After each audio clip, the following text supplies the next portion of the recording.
Welcome to another video by YeshuaMyRock.com. Please enjoy learning from the Word of God as we review what is written in the Scriptures.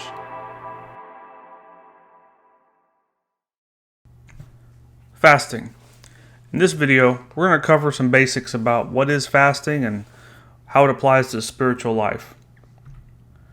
We'll begin with a word of caution, some safety concerns.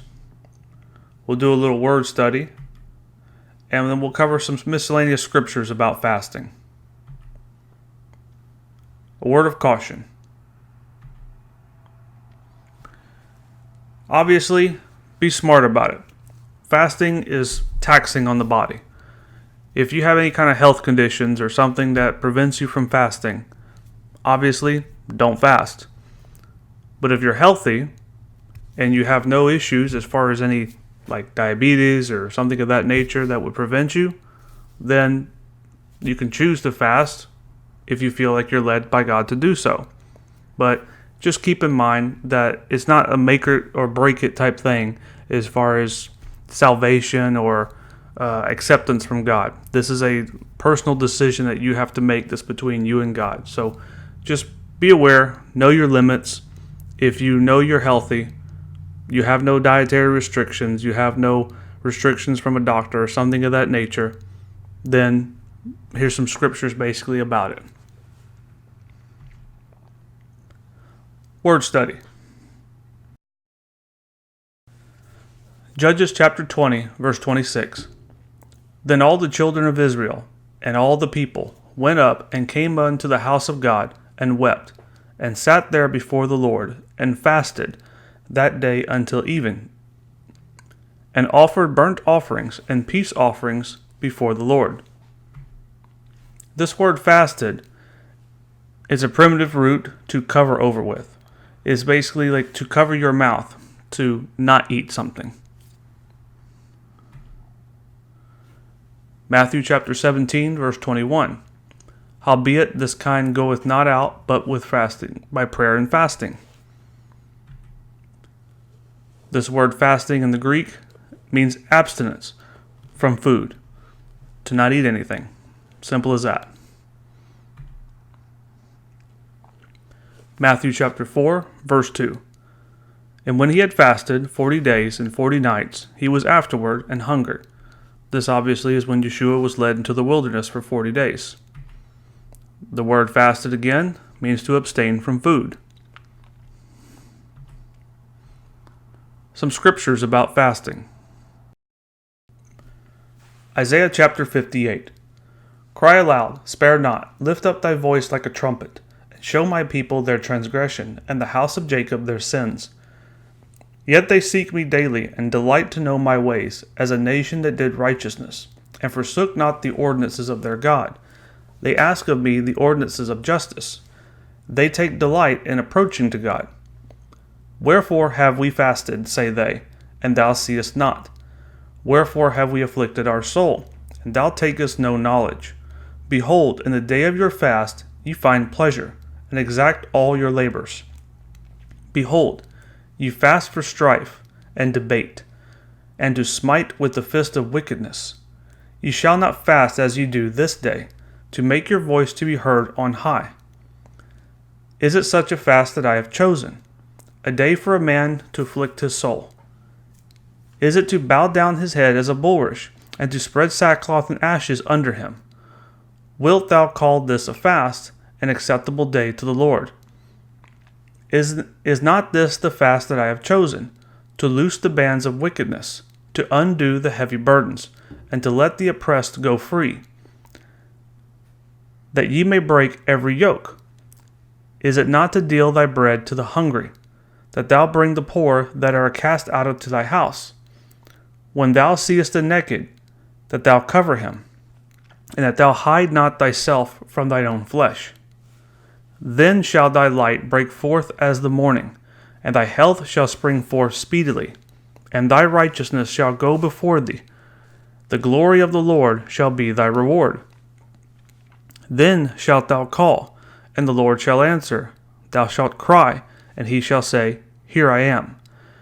If thou take away from the midst of thee the yoke, the putting forth of the finger, the speaking vanity.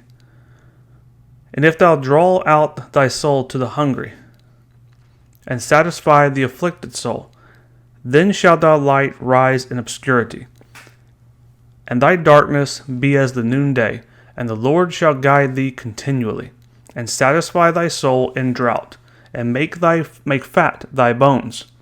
And thou shalt be like a watered garden, and like a spring of water, whose waters fail not.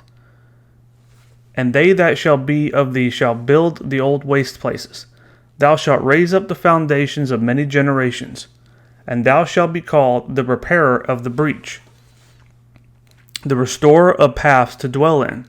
If thou turn away thy foot from the Sabbath, from doing the pleasure on my holy day, and call the Sabbath of delight, the holy of the Lord, honorable, and shall honor him, not doing thine own ways, nor finding thine own pleasure, nor speaking thine own words, then shalt thou take delight thyself in the Lord, and I will cause thee to ride upon the high places of the earth, and feed thee with the heritage of Jacob thy father.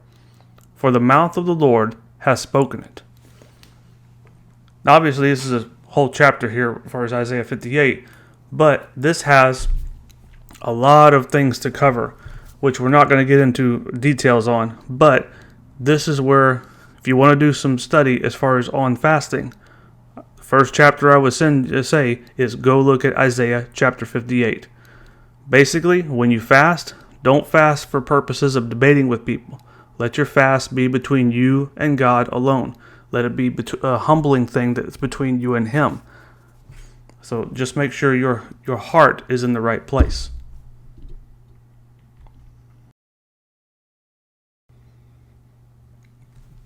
Matthew chapter 4, verse 1 through 11. Then was Jesus led up of the Spirit into the wilderness to be tempted of the devil. And when he had fasted 40 days and 40 nights, he was afterward and hungered.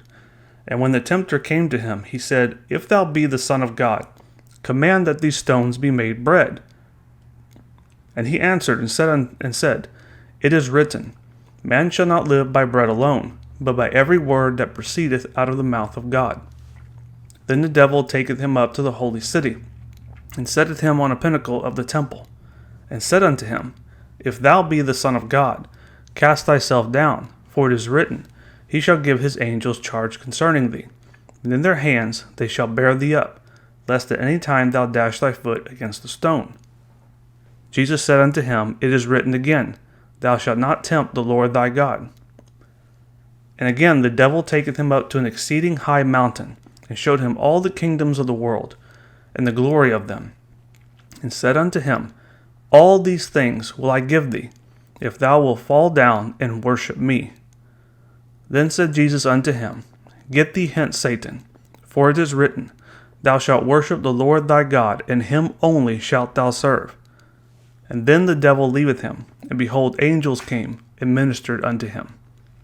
So this is the temptation in the wilderness that Yeshua went through.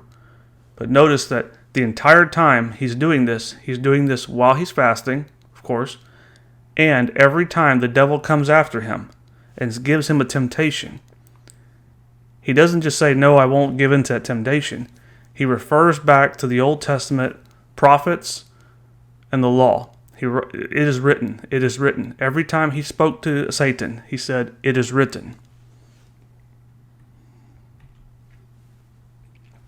Psalms chapter 35, verse 13. But as for me, when they were sick, my clothing was sackcloth. I humbled my soul with fasting, and my prayer returned into my own bosom. Fasting is a sign of humility. Matthew chapter 6, verse 16 through 18. Moreover, when you fast, be not as the hypocrites, of a sad countenance, for they disfigure their faces, that they may appear unto men to fast. Verily I say unto you, they have their reward. But thou, when thou fastest, anoint thine head, wash thy face, that thou appear not unto men to fast, but unto thy Father which is in secret. And thy Father, which seeth in secret, shall reward thee openly. When you fast, Don't brag about it. Don't talk about it. Don't tell people at your job or your family, hey, I'm fasting. Try to keep it between you and God. Let it be something that you do in secret. It basically proves, even to yourself, it forces you to keep your heart humble. That you're not doing this for the reward of people. You're doing this between you and the Father.